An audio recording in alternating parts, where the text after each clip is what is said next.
Hi Thomas. Hi Masha. Hello. I am not sure if Abhishek is not able to. I'll just pop in backstage and see if he needs help. Sure. Um, for some reason I can't hear you, Thomas. I heard Balaji fine. Here he is. Amazing. You're all here. Hello everyone again, and welcome to the last talk of.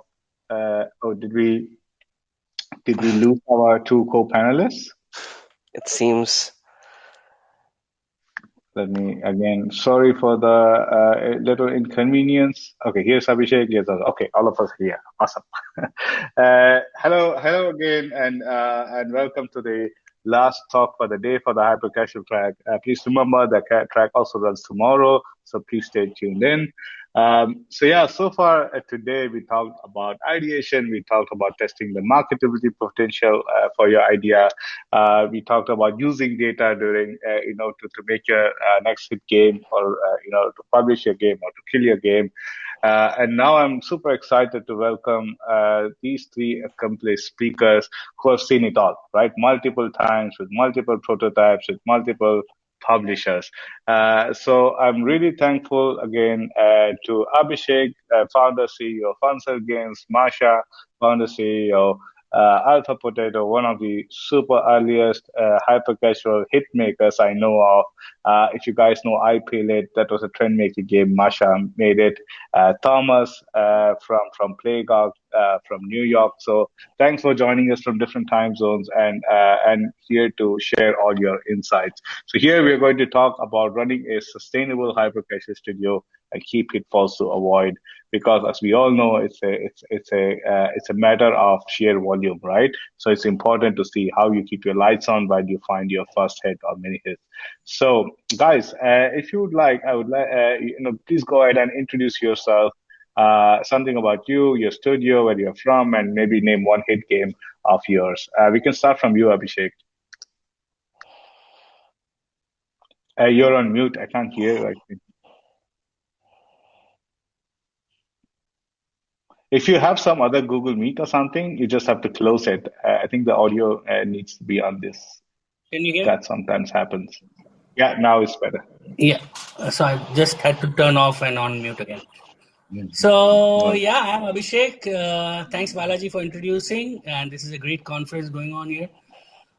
So I'm the CEO of Funcel Games, and I have been making games since the beginning of smartphones. Actually, my first game was in 2010 when iPhone was launched, and in the past 11 years, we have made around 600 games.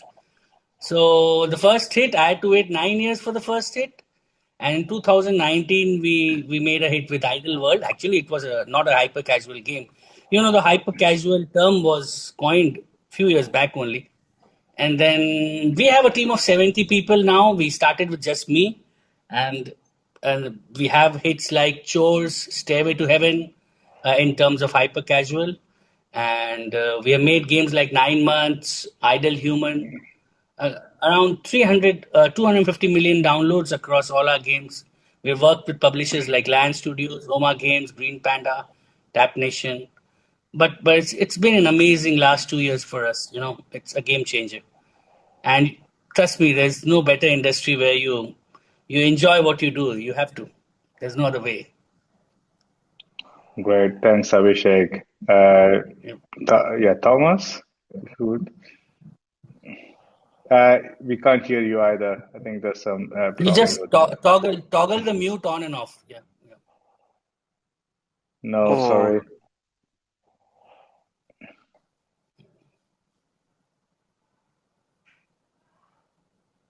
Oh, do I you think have he's any using other? speaker. Do you have any other Google Meet or something open? Sometimes the audio goes onto that if you have on bridge.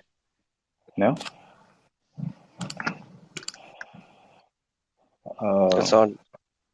yeah, but Masha, you can go ahead while Thomas Yeah, answers. sure. So yeah, my name is Masha Mustakim. I'm one of the founders and the CEO of Alpha Potato. So far we have been able to release around four hyper casual hit games. I Feel Good, Icing on the Cake, Prank Master, and Pawn Shop Master are those games. So we have around 150 million downloads across these games we have been able to release, and we have released all these hit games with Lion Studios. We are currently only working with Lion Studios at this moment, and we are a team of 25 people. We are all based in Bangladesh, and our first game we were able to land a hit around in 2000, September 2019, and we're still fully focused in hyper casual games. So yeah, All right, that's about us. Thanks, Marsha. Thomas, Can you hear me okay now? Yeah, lovely. Thank you. Okay, Yeah, cool. Yeah, sorry about that. Thanks for having me, Balaji. My name's Thomas. I am a co-founder of Playcog Studios. We are just a two-man team, so a little bit different. But we started making games about 2.5 years ago, and it was summer of last year where we got our first hit game, Bullet Bender, with Lion Studios. And yeah, we're still just a two-man team, so we're pretty light. But yeah, that's our studio. amazing. Thanks. Probably we'll start from where you left off, Thomas. Two-man team, all right? And in hyper casual, it's all about keeping it lean to keep it sustainable and profitable, right? So can you share some key insights on how do you manage with a two-man team, in terms of sustainability? Like, how do you share it? How do you manage to hit like the required amount of prototypes with such a small team to find the next hit? So yeah, our process has evolved since the beginning, obviously. But it was first just me. I was basically learning how to do things on my own. And, I worked in some no-code software at first and quickly realized as I'm testing games, like I need to be in Unity. So I started learning Unity. And it was at that point where I started reaching out to different people online and different even communities in New York. And that's where I met my partner, Ken. When we joined forces, our efficiency, obviously we doubled in size like that. So we started out being, this is what I would say would be a pitfall for sure, but we started out being very passionate about like a specific idea. So we had the idea to make an idle arcade game and have it be where you can actually go in and play those arcade games, like mini games within that.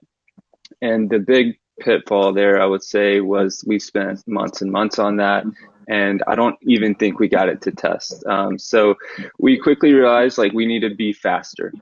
So we kind of over time developed like a system in which we're gonna test as many games as we can. That's kind of what led us to our first hit. We had a close call with one game, Samurai Showdown. And we did spend a lot of time on that. But after that, we got into video testing and we started making, a game every week or even 2 games every week, in terms of just throwing a video up to see what happens.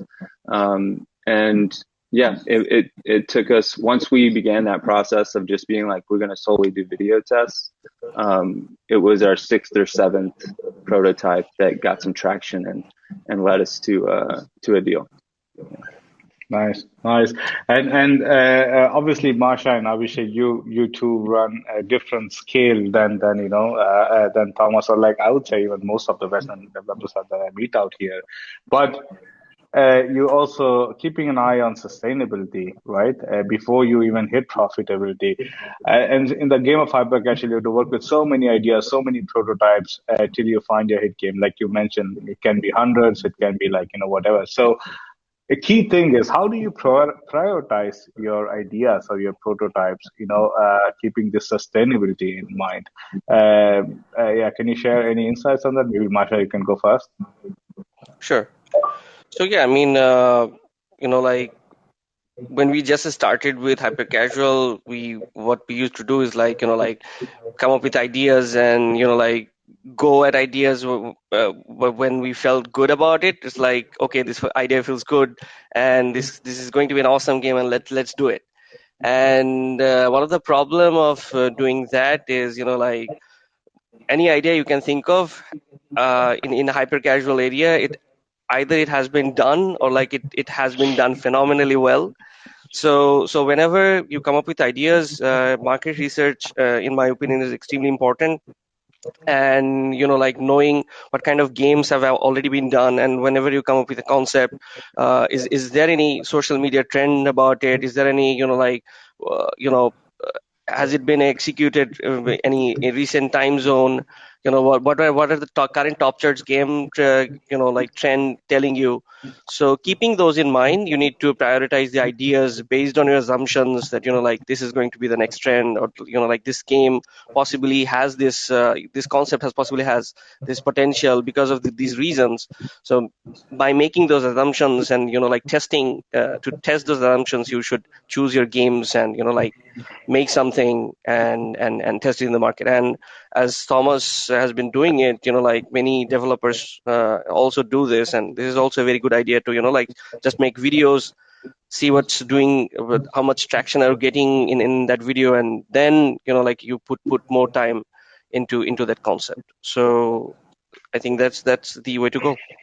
And probably you test these videos with your publisher, right? Or do you also test it yourself?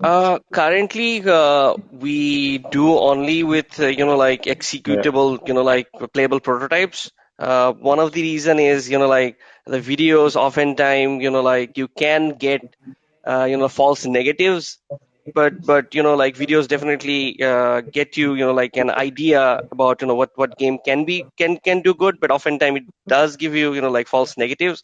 And one of the examples would be like when we tested Prankmaster, we had like kind of feeling that like when we tested the videos, the video didn't actually do that good, but we still went forward and tested the playable, and the playable went like the CPI was around 15 cents on the first test. So Wow. yeah.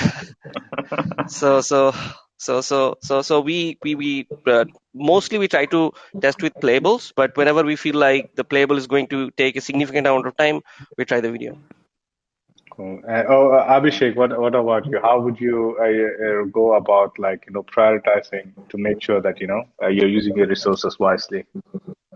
Yeah, because now actually, Balaji, we have a very, very big resource, like 70 plus people. So it's a very good question. Like, how do you sustain that? So I doubt it's very lucky if you are profitable in your first few games. That's very rare, and it's just luck, I think, because I started my first game in 2011, and for 8 years I was just suffering losses, and I was going on making games. But I had in mind that one day, if you keep on trying, like people say, you'll get the success which you're looking for. So basically, I grew up my team in the last 2 years. There was not a big team. We were 7, 8 members only.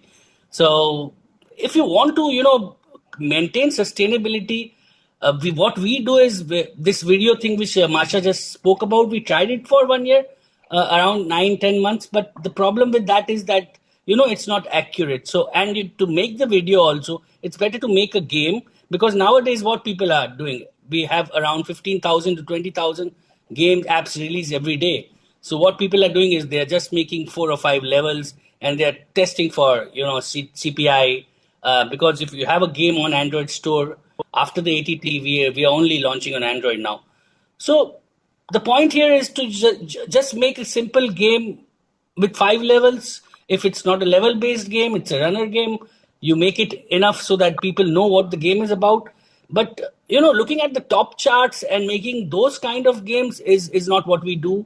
And I would suggest everyone to definitely look at the top charts, but don't make, just gather any idea you can and get any insight from the top charts, but never try to make a similar or even a 50% similar game, because the whole world is doing that. You'll end up nowhere. Sometimes you might see success with some of the studios. We know that they copied the same game, two same types of game in the top charts. But we have seen it all. In 2020, we had 3 games in the top 10.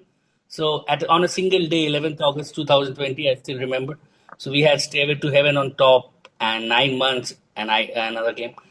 So the point here is that you have to come up with a unique idea. What I suggest is that any idea would not do well. You have to think of first what kind of creative you'll be making out of the game. You have to first think that is it like all the other games, like Homa Games released Farmland, and everybody started making Idle Arcade, and then the Perfect Slice game. Then there were thousands of Perfect Slice games there. So you try to avoid that, and you come up with an idea which is completely unique in the first 3 seconds. The first 3 seconds is that what matters. If you want to get a low CPI, like we had for 9 months, we were showing a baby growing from when the sperm hits the egg, and the baby turns, how the baby grows inside the womb. That was a unique idea, because in the first 3 seconds, the users saw we only test on Facebook. Every single publisher only tests on Facebook now. Mm-hmm. They have started TikTok just few months back, but every publisher is testing on Facebook. And to attract someone on Facebook, you have to hit right at the first 2 or 3 seconds. So that is what matters a lot. The idea should be that you catch the user in the first 3 seconds. So, since you guys talk about like testing on Facebook, and I said, of course, when publisher tests and when a developer tests, there's a difference in the testing methods and the testing budgets, right? What kind of budgets are you talking about when you do your own tests? As you know, as developers are increasing every day, so the publishers are reducing their budget. What we do is sometimes 50% of the time we test our own games with a budget of around $100 to $150 per day. And if we feel that the CPI is below 40 cents, 50 cents, because we don't make creatives first, it's best to test just the gameplay video. We would suggest just to test, because that is what will help you even if the game has good CPI. In future, the CPI has to rise when you scale up. So the publishers, it's always around $100. It was much more before, but it's around $70 to $100 the publisher's daily budget. Cool. All right, moving on. From you guys have come a long way, right? I mean, 2 years, more than anything that's above a year in the hyper casual scene is like you have achieved a lifetime, right? And from the games that you guys have did, it's definitely way out there. So from from the time you started, you would have fine-tuned your processes. You have so much learnings. You are more efficient now. So could you share like your ideal processes in the timelines for each stage of development, from prototyping to product development? And like, is there any key pitfalls that you would highlight here that the audience should avoid? And Thomas, you want to like start? Yeah, sure. So yeah, definitely. So I'll definitely speak to some of the smaller teams on this. Yes. We just have published one hit, so I can speak more to the process of getting a prototype to testing. So like I said before, just a two-man team. I am primarily like designer and artist, and my partner is like a designer and programmer. So our process, we really want our goal is to do a game a week. If we can do better than that, great. If we do a little worse than that, that's okay too. 2 games every 3 weeks, something like that. But in general, we'll start with the ideation process.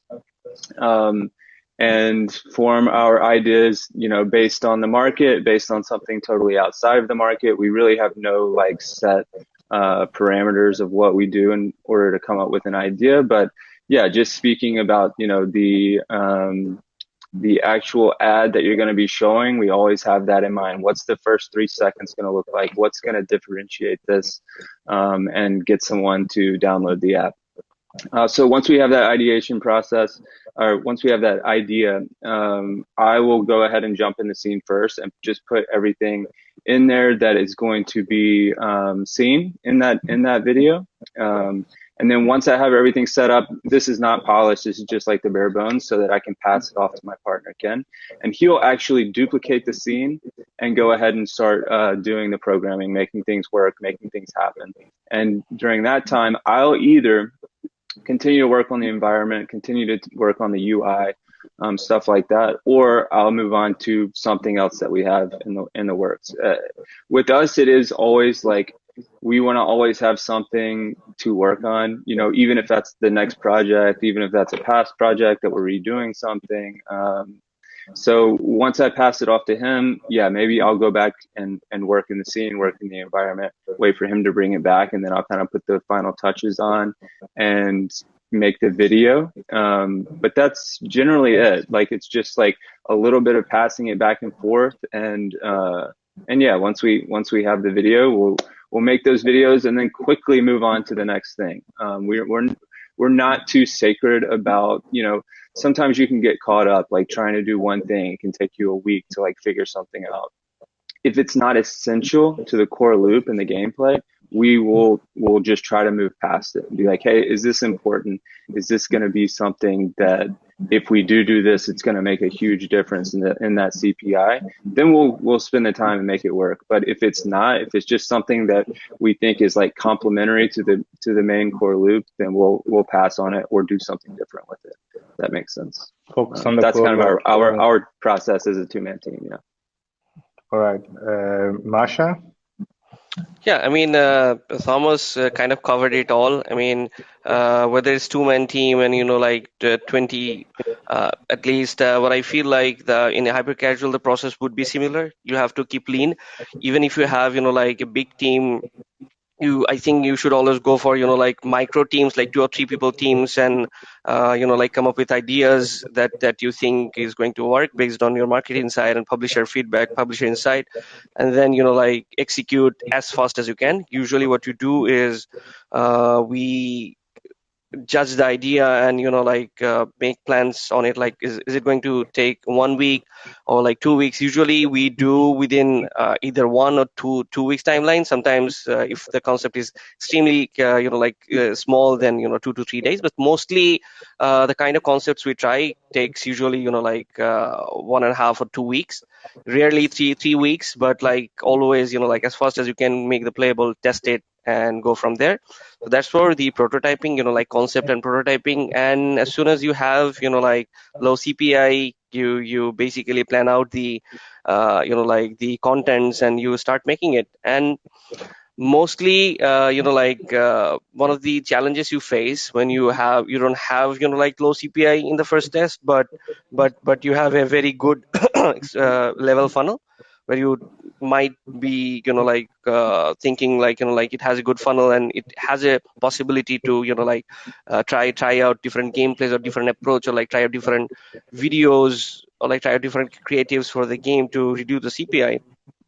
Then we oftentimes we put additional effort to make the CPI lower.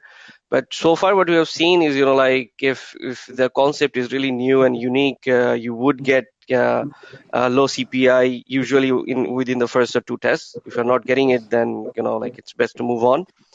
And yeah, that's how we usually operate. So your focus would be if you don't get a good CPI and a couple of iterations, that you just move on, right? Yeah. Cool. Yeah. Abhishek, what about you? Since you have a bigger team compared to most of the hyper casual devs, how are you structured for efficiency? And looking back, and then is there any learnings from your past that you implemented in your current structure that would avoid some pitfalls? Yeah, exactly as Masha and Thomas mentioned, previously, if we talk about few years back, just 3 years back, from the 2011 to 2018, there were no publishers. You cannot reach out to publishers. They would not talk to you. So everybody used to make the full game, which took months to make. And I have made around 400 games, which took months to make.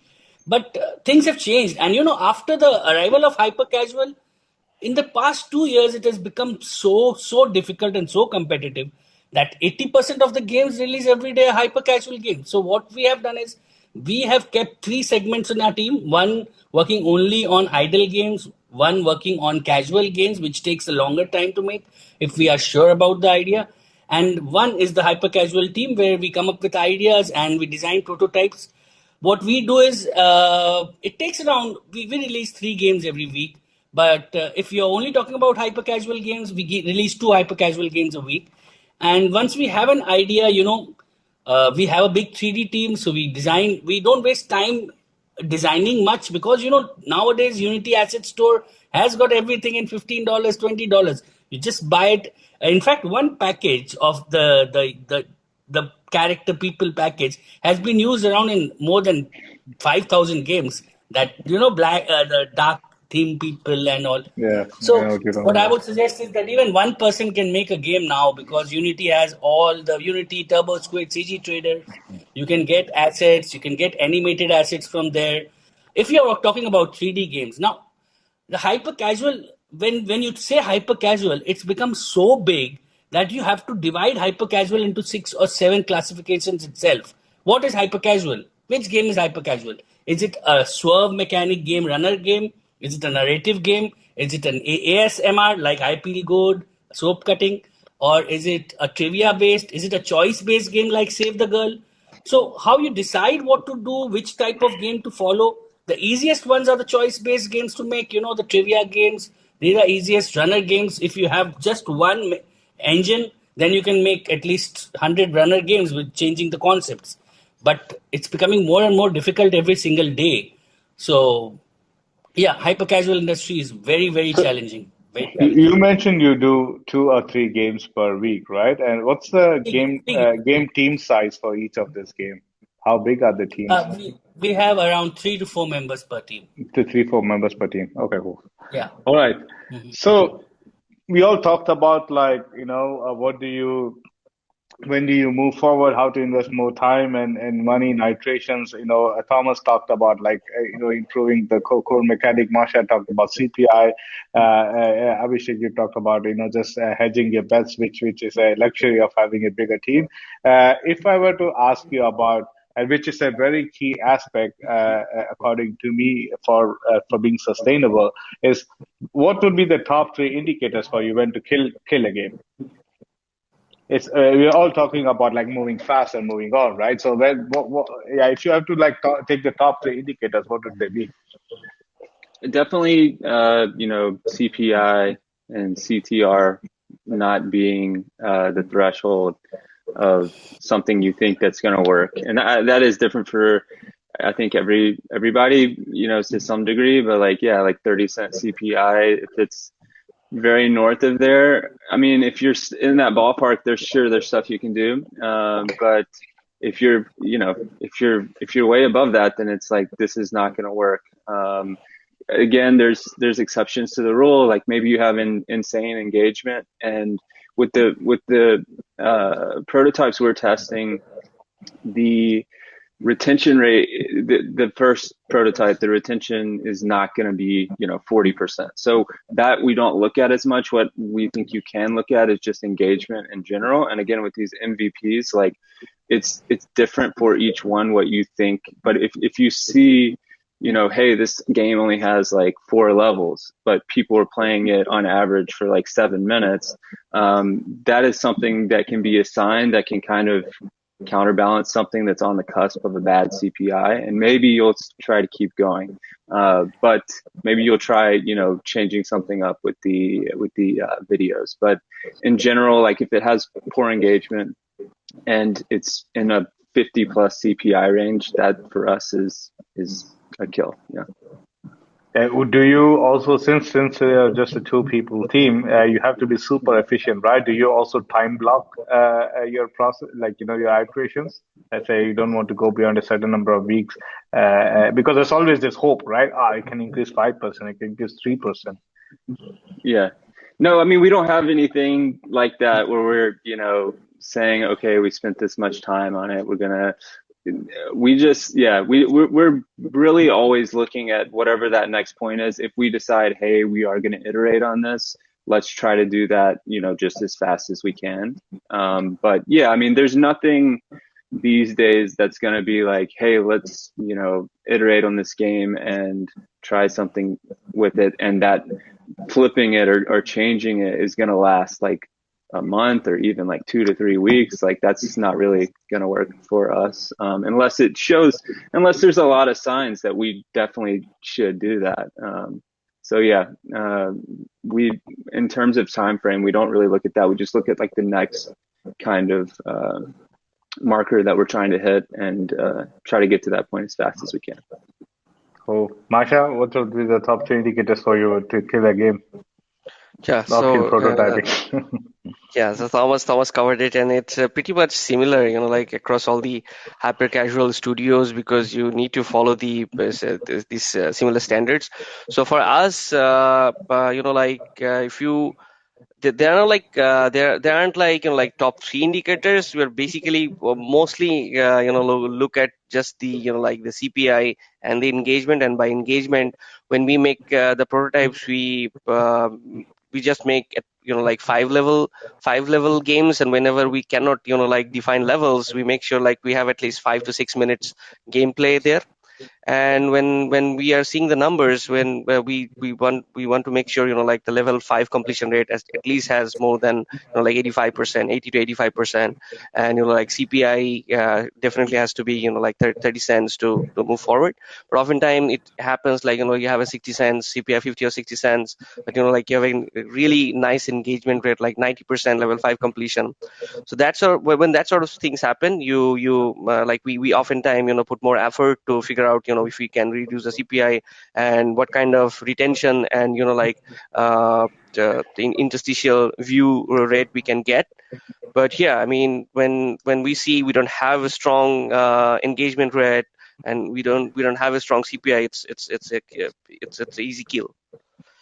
Cool. And Abhishek, for you, since you work with many more publishers than a normal hyper casual developer does, do you also take your own decisions, and is it based on some key indicators, or does the publisher tell you when to kill a game? Like, how do you operate? No, when the publisher is testing it, I know the game is a kill because the data is live to me. And yeah, basically it's all the same. Yeah. It's 50 cents. Yes, that's 50 cents is the benchmark, where above it it's a kill. It's simply a kill because however hard you try, we have for our game Milking, we made around more than 100 videos, because the CPI was 90 cents, $1, 1.1, but the LTV was similar.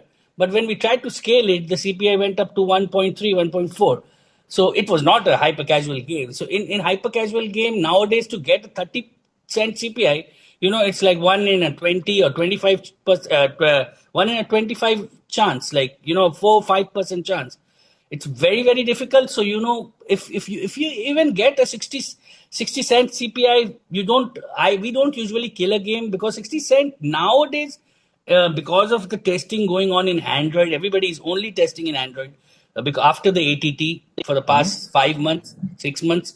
So the Android CPI has doubled. Previously, Apple in iOS, if you're testing, you have 35 cents. In Android it will be 20 cents. But nowadays, iOS is less than Android, actually, Yeah. frankly speaking, for our last three games. So yeah, there is just one kill, and obviously the play time is, we don't make usually, we make more than 5 levels, because the more levels you make, the more videos you have, the more creatives you have. So we have 2 or 3 phases of creative testing. First you test whatever levels it feels best, then you try the other levels as creatives, because we don't go for the full 30 seconds. We go for 20 seconds, 15 seconds, and on Snap it's only 10 seconds. And TikTok, we make sure that the music is good, because nowadays TikTok, and when we test with Crazy Labs, they test on TikTok, Snapchat, and Facebook together. So yeah, it's even 60 cents is good if you have confidence in the game, and if the play time is really good, and you, as Thomas mentioned, if the people are playing the levels again, it means there's something good there. So we try to make more levels, and then we test the CPI with the new levels, so Yeah. that it might come down, although it is again very rare it doesn't come down. Yeah, I mean, one thing I But say most of from the a time. from a publisher's standpoint, I would say to keep in mind, especially if you're testing now during the holiday season, those get influenced by the high CPIs. It will be Yeah, yeah. high, and if it does happen, and if you still believe in your concept, test it after 3 months, right? So that's something to keep in mind. But yes, if you have a ballpark of 60, 65 cents, it is possible to bring it down by 60% on scaling networks. Moving on, if you guys can think back to your first hit game and you have to do it all over again, and if I ask you, like, what would be the top 3 mistakes you would avoid to do it faster? What can you think of? Thomas, maybe you can start. Or Yeah. either So mistakes yeah, or three things I you would do haven't. differently. I don't know. Just up to you again. Yeah. So I have just I can think of one off the top of my head. I mean, hindsight's 2020, right? Like maybe this was important, but we wanted to test a different control system about a month into the project, where we were seeing a lot of success with the marketing, and the goal was to get our level churn down, right? So we wanted to essentially make the game easier. And there are a couple of different ways of doing that. One was to just design the levels differently, and another one was to change the control system. So I'm speaking about our game Bullet Bender, which is a very free game. You can, you shoot a bullet and you can steer it anywhere you want all over the level. We tried a different system where it's like tap on the right side of the screen, tap on the left side of the screen to steer right or left, and limit the vertical movement. And that took some time because we had already built the game for the most part, not all of the levels, but I think we had 20 to 40 levels at that point. So implementing this new control system was a little bit of a time killer. And I was not crazy about the idea, but at the same time, I'm like, we had never published a game before, so it's like we're just listening, we're doing whatever we're told, basically. So we did that, and it made not a difference really. What ended up making the difference in terms of getting the churn down was just designing the levels easier and designing them in a way in which there was less vertical movement. So instead of going up and down, right and left, we really designed it so that you're just going right and left. But in general, for a small team to answer that question, to really change the main mechanics behind the game after it was already kind of in a production phase, that was something that, if we could take that back, we would save time for sure. That would be my answer. Awesome. Yeah. That's a good one. Masha, what about you? Yeah, so I think as we have all done it, when you start out and you're making even games. So one of the thing newbies make mistakes is you put a lot of production value before you test it on the market. And definitely we have made it as well. We have tried to polish the game as much as we could based on our back then the kind of understanding we had, and then also tune the game completely based on our own feedback process, I think this is bad and this is good, and so improve it and again without actually testing it on the market. So we have had spent a couple of months in one game before testing in the market. So that's definitely the mistake I would like to avoid.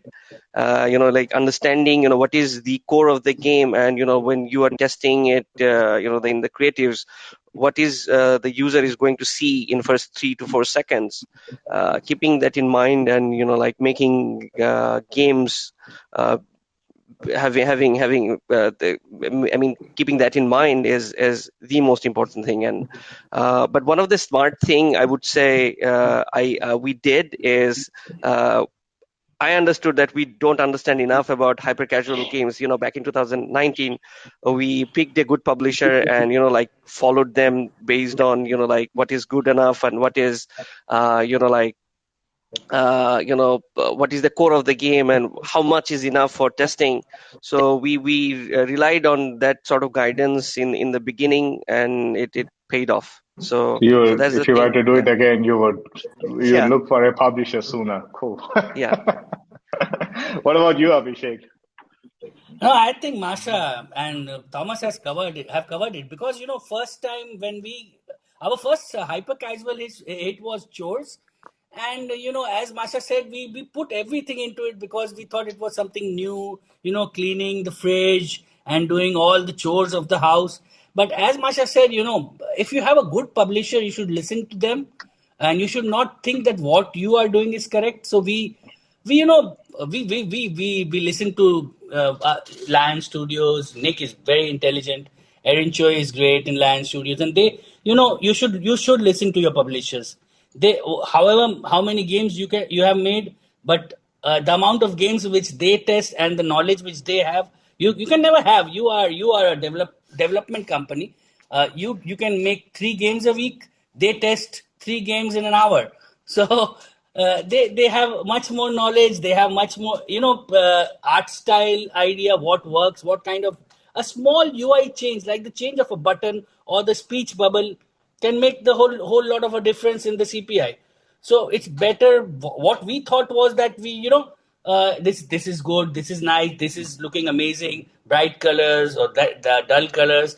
We used to take our decision on our own, and we thought that is good. But actually, we because US is the only market you test, so you have to listen to your publishers. Yeah. Don't think you are right. For sure. I mean, also like, one pro tip that you gave, really use Unity Asset Store early on, right? At the point on your early test or early phase, it does matter now. Games are getting more complex and more competitive. The quality of does matter, but Unity Asset Store also have a lot of quality assets, and it's okay to spend that $50 or $80 that they're spending like 4 weeks in like making your own art assets and doing all the rigging, right? And doesn't matter it's Lion, doesn't matter it's Supersonic, doesn't matter it's Sunday. One thing I would also say, like, don't if you're not happy with your or if you think you're not getting enough out of your publishing manager, always feel free to ask for another publishing manager within the same studio, right? Sometimes if you do not have a good experience with a publishing manager, doesn't represent the whole publishing house in itself. And believe me, guys, every publisher is hungry for hits, like as much as you are. Don't just feel free to ask what you need. Cool. Moving on. I think one you got all of you guys have made hits, and we all know that. Or maybe if you don't know, it takes a while for the revenue to kick in, right? What would be the key things that here you would like to highlight to make sure you're still sustainable? How to I mean, of course, it's about managing cash flows and stuff. But is there any pro tips that you can provide to the dev community out there while they're still waiting for the revenue from the hit game to make? How to keep on, how to be sustainable while looking for the next hit, while you're waiting for this money? So I may have a different answer here than AB and Masha because we have just one singular hit under our belt, and essentially we at the time were working in a way that we did not depend on that hit to survive. We also live in New York City. It's not cheap to live here. So we both were doing this in addition to something else. So once we, got the publishing deal, and it takes a minute before you actually see the capital from it.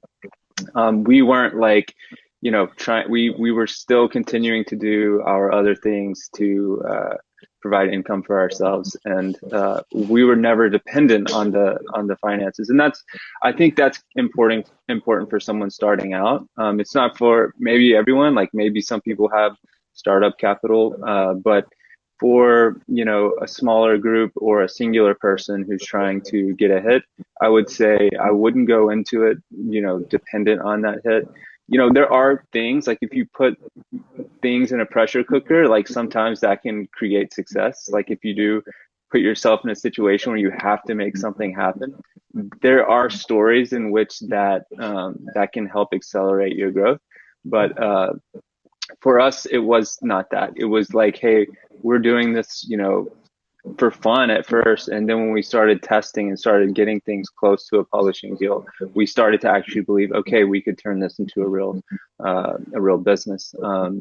But yeah, we didn't rely on it, and we weren't like waiting, to pay the bills, to keep the lights on, anything like that. So that's how we did it.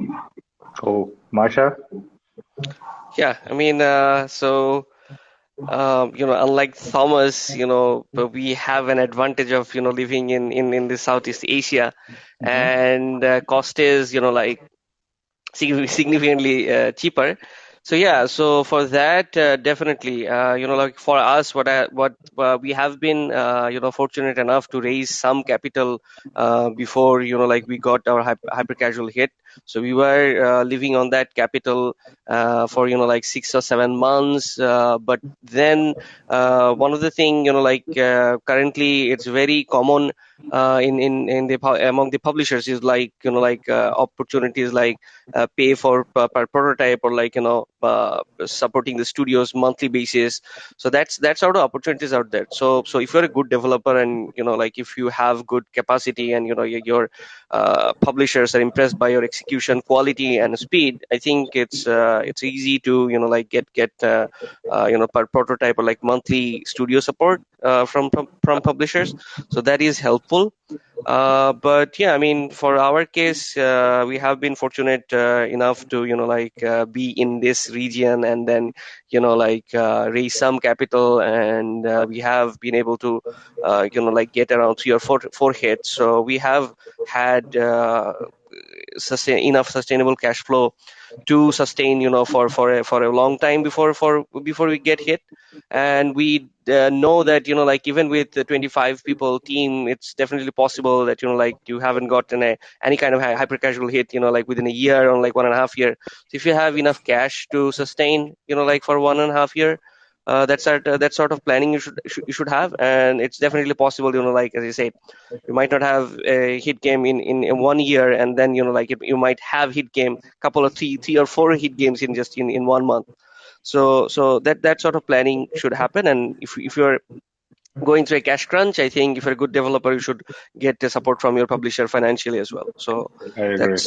that's what I would say. Abhishek? Yeah, actually, Balaji, it's not about me or Marsha or Thomas. Actually, it's about people who want to get into gaming. So I was from one of the largest textile industry family in the country.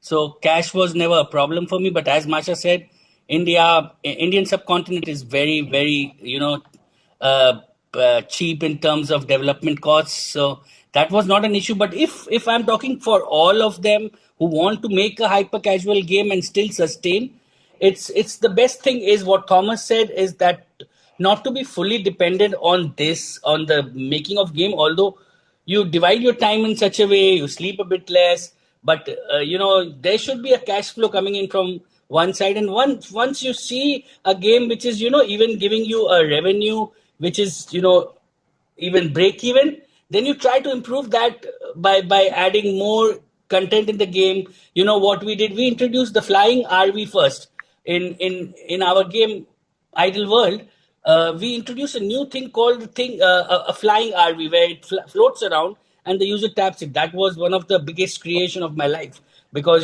that immediately doubled the revenue.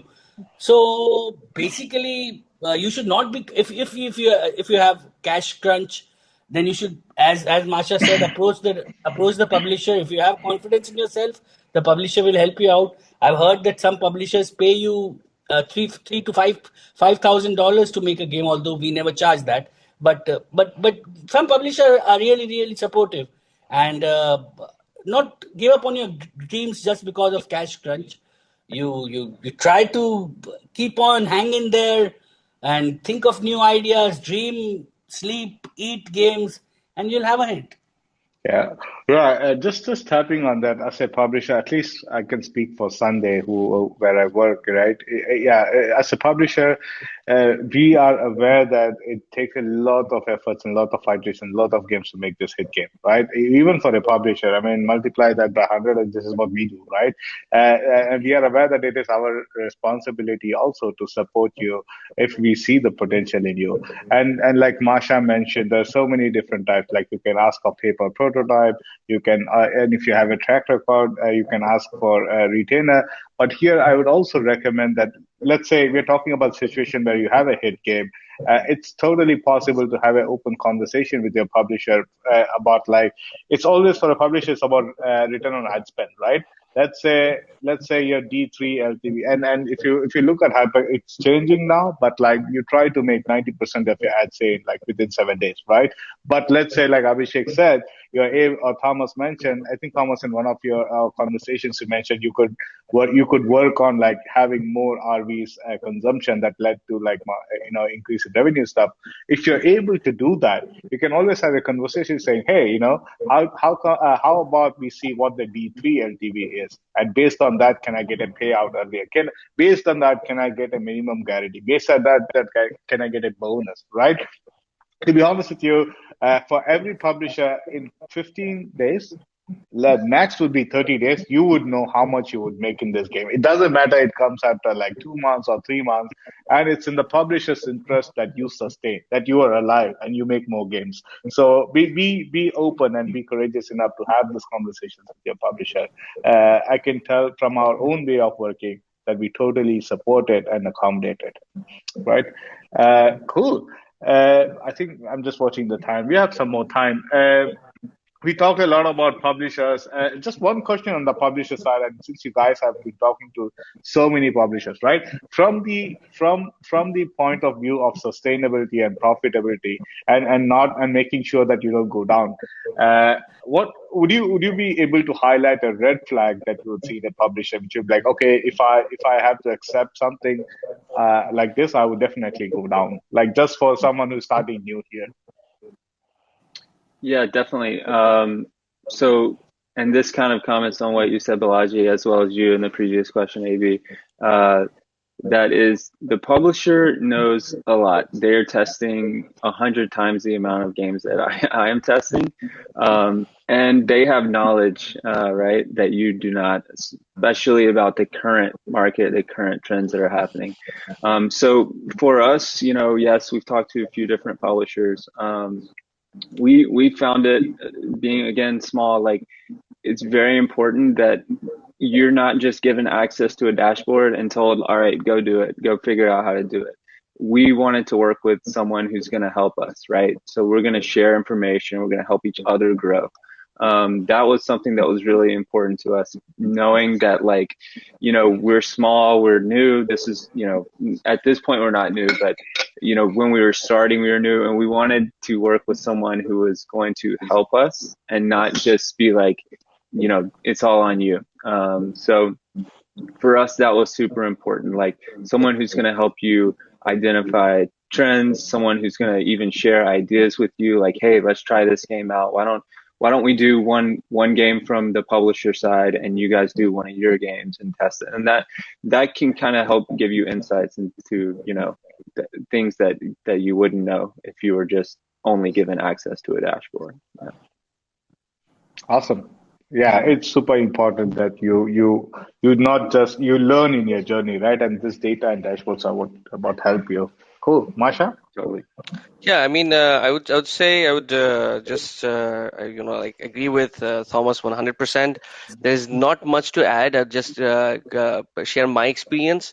So, like back in 2018, when we were, like in a struggling studio trying to figure out what to do, and we were we were in a cash crunch situation where, like we had capital but not enough. So we were looking for, guidance and some capital.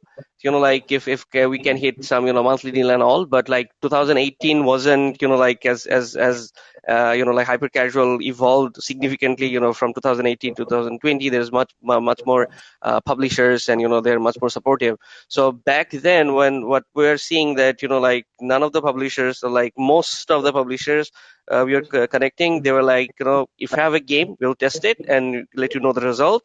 That's it. They were not, like open to giving you advices, like try this or try that, and this is the market trend and all. So that was, I mean, that was, like very, very problems for us. So we were fortunate enough to connect with, like Lion Studios back then. They were very helpful, and since day one, they, like they gave us guidance that, like led us to the hit game. So and I think like currently most of the publishers are like that. Most of the top publishers are like that. But so if you ask me, the main red flag would be like if you have contact with a publisher, and if they're like like give us a game and we'll test it, and we have a dashboard and you see the results on the dashboard, but that's it. We're not going to get you a contact person and give you advices. I think that is the biggest red flag, and you should, like, from the publisher, what you definitely need to get the advices and the insights they have. I totally agree with you. I mean, I think it's must to have a dashboard. It's nice to have one, but what's really important is like how do you help the developer or a partner studio with this data, right? And like, how do you, I mean, in a way, publisher is a cheerleader here, right? And then also like, not just a cheerleader, my strongest belief is as a publisher, you are servicing the studios. And it really, in today's, if you have to be the top publisher, it depends on what kind of service org that you build, not just like, your UA blog and everything else. I am totally with you on that, Maisha. Abhishek. Yeah, Balaji, actually they are correct. But I would like to just add that the number of publishers which have increased in the last 3 years is like, I think it's threefold the number of developers increasing.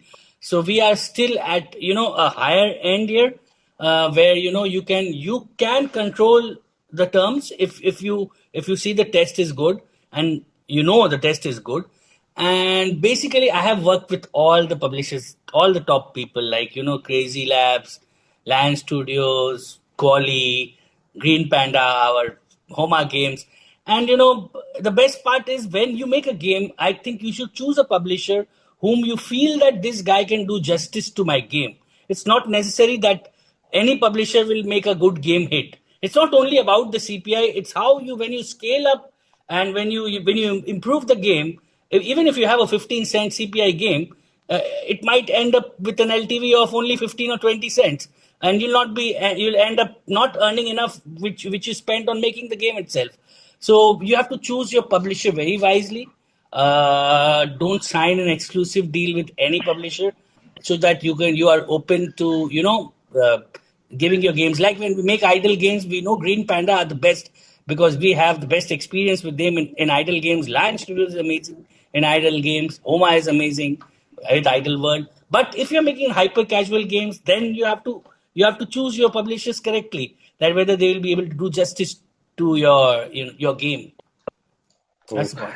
All right, almost to the end of our session. I'll just ask one last question before jumping to the audience. And I mean, this is the last session of the day, so we can afford to run like 5 minutes over if you guys are up for it. But it's been really enjoyable and so much useful insights. And I can see on the meter, audience is increasing, so good sign. It's not dropping. Guys in the audience, please put your questions in the Q&A tab. I'll come to them in a while. And also, please don't forget to rate this session from the handouts tab. On just to close this, right? What would be from each of you? What's one pro tip or one piece of advice for someone starting out today to make their hyper casual games keep their studio sustainable or profitable? How would you sum it up in one tip from one of you? Thomas, you want to go first? Yeah.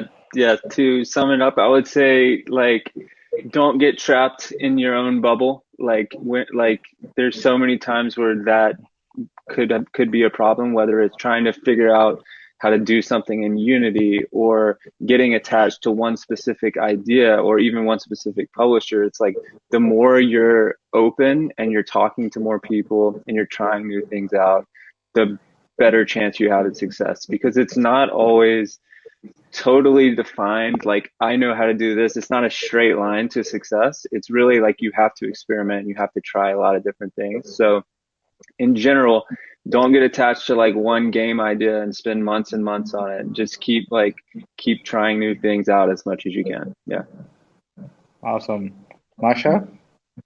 Yeah, I mean, same as Thomas, just add, definitely you have to be lean and, you have to be fast. And also, you have to make sure that whatever you're doing is aligned with, market insights and all.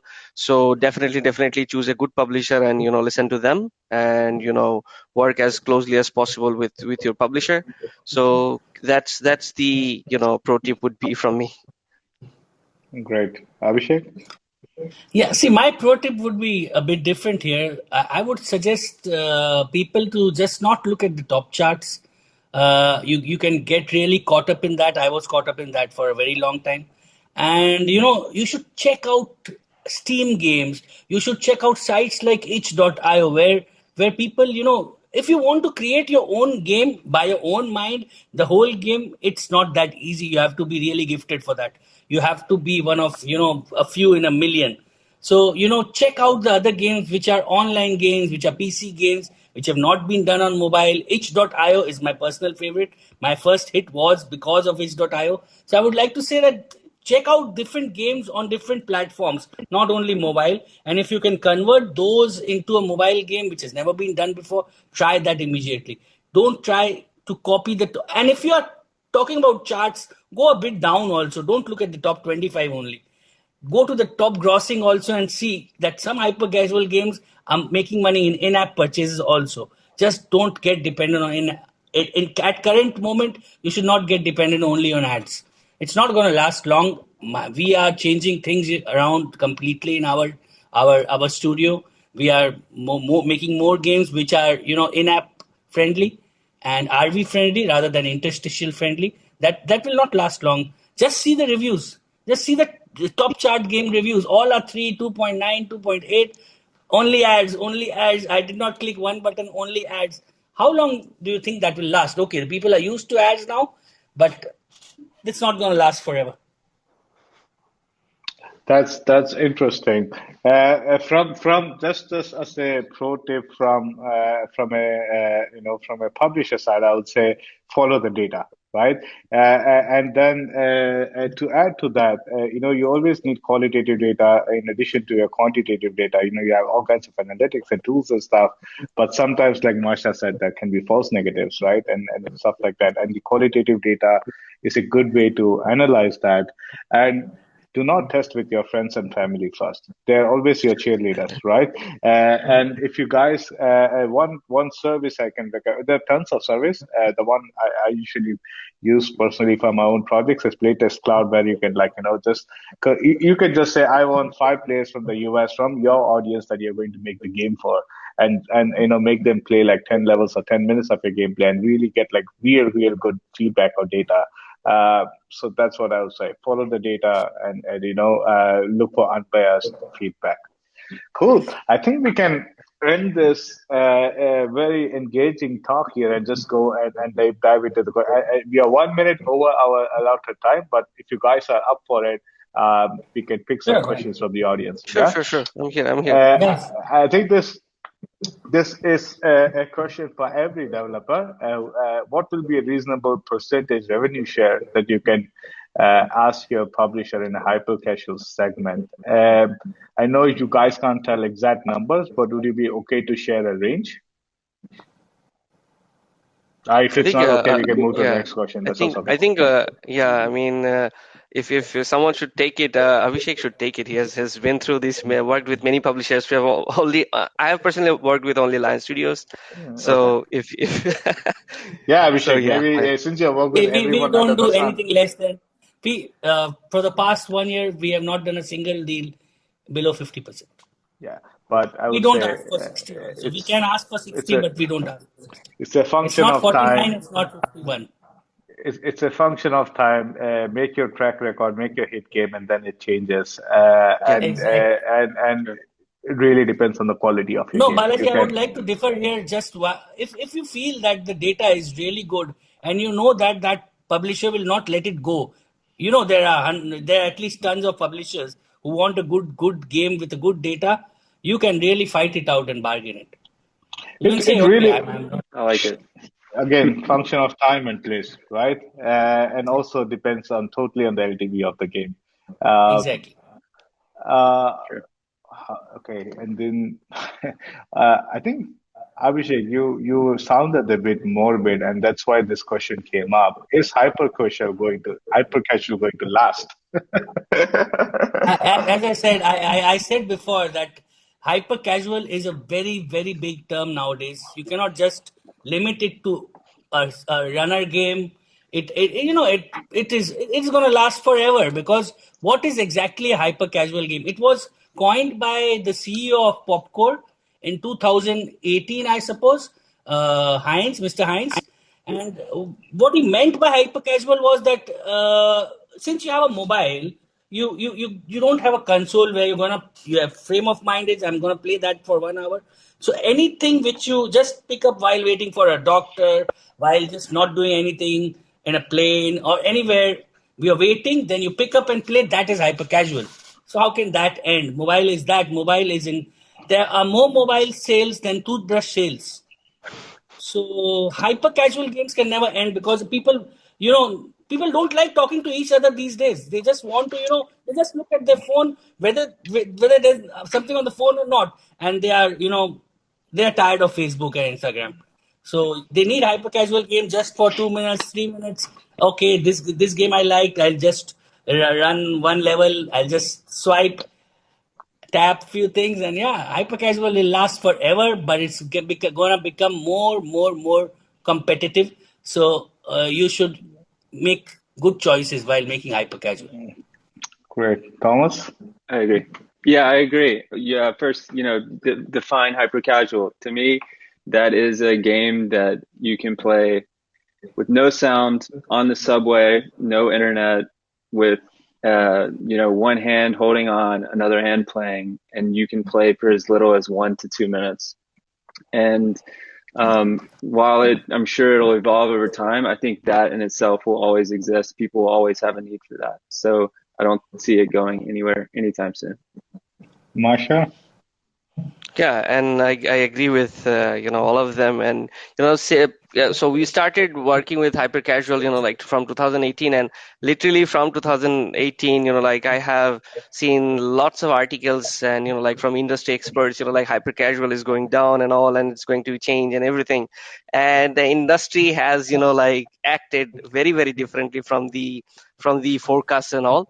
And like the COVID situation also completely changed the gaming industry situation. So yeah, I think people will always crave for short span enjoyment, and then the hyper casual is going to is I think the only way they can spend their time when they're in a a small meeting, or like they're waiting for some meeting, and like they're waiting for in a train situation. So and like 2 minute session before going to sleep. So that sort of enjoyment, and that sort of situation is not going to change anytime soon.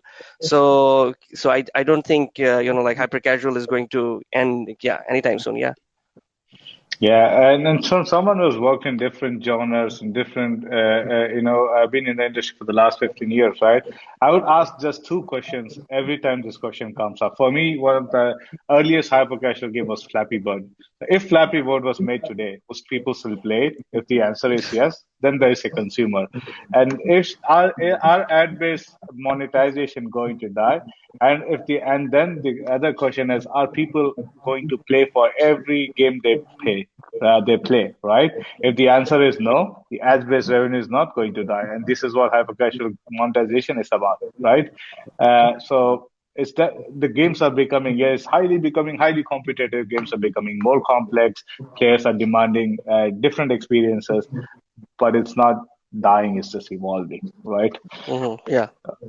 All right. For Thomas, you have a question. What are the best CPIs you have got? I'm sorry, what's the question? What are the best CPI you have ever got? With our game Bullet Bender, we got, really, there were times it was below 10 cents. Yeah. Dream. Yeah. And there's a question for you, Abhishek. Is it better to look at IPM as you say CPIs are rising? Yeah, nowadays most of the publishers are checking the IPMs. If it's above 40, it's good, because they know that after that they'll be doing network test. These are just Facebook. It's all face. It's always Facebook. We check IPMs because if we have good IPMs, then we go for network testing, and sometimes it really results in much better CPI than Facebook. But again, that game will not be scalable. If you have high CPI and a very good IPM, you can expect the game to be profitable but not scalable. True. Good answer.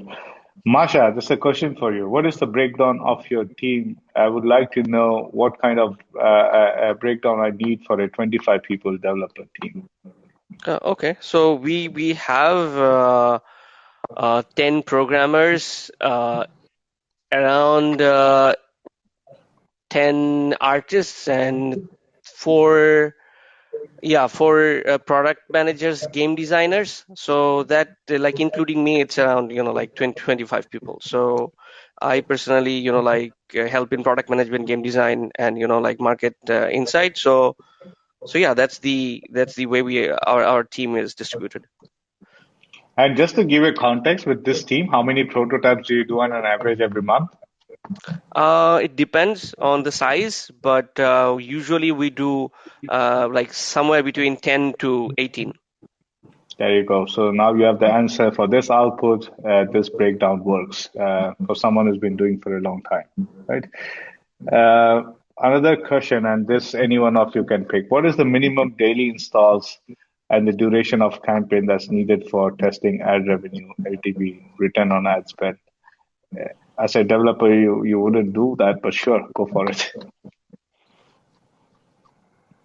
Yeah, I think we need around 500 installs, and you need to test it at least for 7 days. And hyper casual, you will not earn anything after 7 days. That's very rare. Yeah, but I would also add like if you're doing the marketability tests right now, it's good practice to actually test for 5 days, especially if you're testing on Facebook, because we do see from the publishing side that it takes around 2 or 3 days for the Facebook algorithm to optimize and give you better data on the fourth and fifth day. Yeah, but nowadays they don't do that. They just kill the game in 2 days because they're Depends on the testing so publisher. many It's really, games. I really differ on that. We can have a different conversation on that, but I I'm really testing my differ on that. next game. I'm texting my next game with you, Balaji, for Yeah, sure. please, I would love to do that since you already mentioned you're very cheap. I'm just kidding. Yeah. uh, no, but I would love that with any of you guys. You guys are awesome. This is interesting. Comes so many times. Does it make sense to go against the flow and let's say make 2D games instead of 3D? And I mean, Yeah, why from I would not? me, say it makes absolutely, sense to yeah. go against the flow for sure. Yeah. I don't know, Yes, like yes, 2D yes. versus Save the 3D, girl. but just in general, yeah, yeah. yeah, Save I the would girl say was the biggest thing. Save the yeah, girl even has to. Mr. Bullet, right? That was 2D, which was like really, really big. But just to add to that, I would say, I mean, in the mobile world, I think Mark Pincus had this famous saying when he made Zynga into the machine that it is proven better and new, right? In the hyper casual world, I would say like avoid the new. I mean, do proven and better. Go against the trends, which is seasonal, right? For example, there might be a lot of run like stacking games, right? And something maybe some genre worked like 6 months ago. Um, we feel free to test that again, right? So just because something didn't work 6 months ago doesn't mean it will not work now. This is all seasonal. Audience is seasonal. Likes are seasonal. Trends are seasonal. So that's one way to go again. But if you're talking about making an entirely different new mechanic, and bear in mind this is still a hyper casual audience. If you go beyond the single mechanic and the ability to play with a single hand, then yeah, that's somewhere I wouldn't go. At least if you're making games for the first time. Right, publisher approach. I think we talked about it. How to build communities with hyper casual game. I don't think they exist, to be honest. I don't know if any of you guys would disagree. Like, I don't. um metaverse around hyper casual games. I don't know if you have any comment on that. I actually don't. I don't. Uh, there, someone says, thanks, Marsha. Thanks, Thomas. Thanks, Abhishek. It has been very insightful. Welcome. Okay, this is maybe one last question, and Thomas, maybe you can take this since you are the artist amongst us. What is the scope for retro style in hyper casual games? What is Like the what for retro style? retro style graphics. Yeah, Tomb of the Mask, I think that was in Downwell were two games that I saw that were like retro style. I love that. I love those types of 2D games, and that's where, starting out, I got a lot of inspiration. There's like an arcade down the street from me, which I would just go to and play games and just try to reimagine them in like a mobile sense. But I guess from a marketability standpoint, like you don't see a lot of like pixel art games popping off in the hyper casual industry, but that doesn't mean there's not room for them in mobile games. So I would say, yeah, I don't think you're probably going to break any, you know. Okay, last question, and I actually quite like this question. What's your favorite game this year? What's your favorite hyper casual game? And please don't name your own game. So, yeah, I mean, Anyone can yeah, go go ahead. first. I So, don't play hyper. Too bad, Abhishek. You're losing on ad revenue. so yeah, I mean, my favorite hyper casual game would be, I think it's like one of these games I played early on. Yeah, I think Mr. Bullets would be my favorite hyper casual game. It's like That's a when good we choice. started working with Lion Studios. Yeah, it's very, very, very good game, and I've played it all. Is there Played anything that's recent that you would highlight? recent that I like, personally as a user, I enjoyed.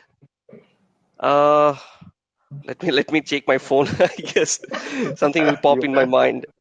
Yeah, oh, of course. So the recent came from Say Games, My Little Universe. Yeah, I think it's amazing. The execution is amazing, and I have been kind of, like I many was amazing studying the game games. for design purposes, and I got kind of hooked, and I spent 7 hours playing that game. So, so that's Wow, what that's good happened. LTV. That's a really good LTV. Yeah. What about you, So yeah. Thomas? You're muted for some reason, Thomas. We can't hear you. Oh. I think we have to do lip reading. I think he's. Masha, he said, I feel good. I feel good. Really, Oh, really? Masha. Oh my God. There you go, Masha. There you go. Cool. I think personally for me would be the recent one I played. There are lots of good ones, but I would name Bazooka Boy as one of my favorites. I still Mhm. play it. Cool. Awesome. I think with this we can really end the session here. And thank you again so much for being sport and staying a bit over time for your panel. I hope you enjoyed it. I personally enjoyed it so much, and I think the audience enjoyed it as well. You can find these amazing people on LinkedIn. Feel free to connect with them, ask them questions. Always happy to share. And that's about it. Thank you so much, and have a good night and good day for you, Thomas. Bye. Thanks. Thanks And for and for having the us. Yeah. audience, don't forget to come in again tomorrow. We have another 4 amazing sessions. So I think this is the end of the hypercasual track for today. Bye bye. Thanks a Bye-bye. lot, Have a Bal. good day. Pleasure. Bye. Bye. Thanks a